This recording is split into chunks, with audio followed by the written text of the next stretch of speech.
নমস্কাৰ বন্ধু বান্ধৱীসকল prince tech and education চেনেললৈ সকলোকে স্বাগতম জনাইছো আমি আগৰ ভিডিঅ'টোত ডিব্ৰুগড় ইউনিভাৰ্চিটিৰ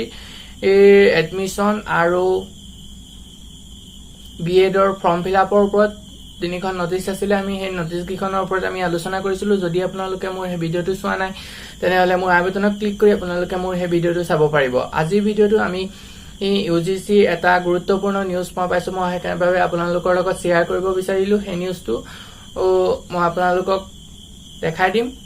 ভিডিঅ'টো স্কিপ নকৰাকৈ চাই যাব আৰু আপোনালোক যদি মোৰ চেনেললৈ প্ৰথম আহিছে তেনেহলে চেনেলটো সাবস্ক্ৰাইব কৰিবলৈ নাপাহৰিব আৰু কাষত থকা বেল আইকনটো প্ৰেছ কৰিব UGC নিউজটো এটোৱে হয়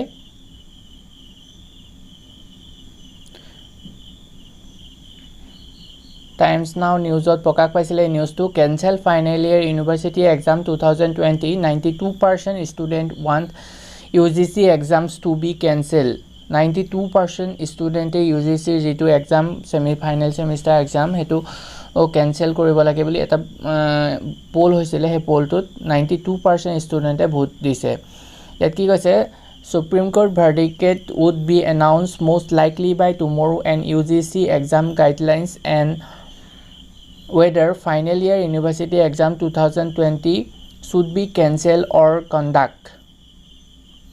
92% however voted for cancellation 92% student a cancellation or cancel কৰিবৰ কাৰণে ভোট দিছে বুলি কৈছে Decision on whether or not the final year university examination 2020 be cancelled would be taken soon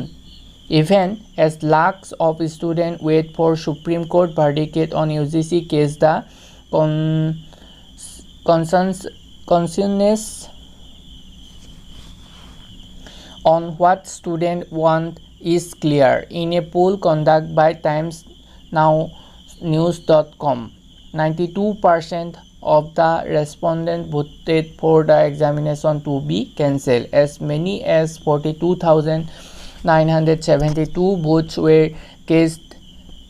in the poll of other total 92% 03% voters wanted the university final year exam to be cancelled only 7.97% voters voted for the exams to be conducted অকল 7.97% student vote দিয়া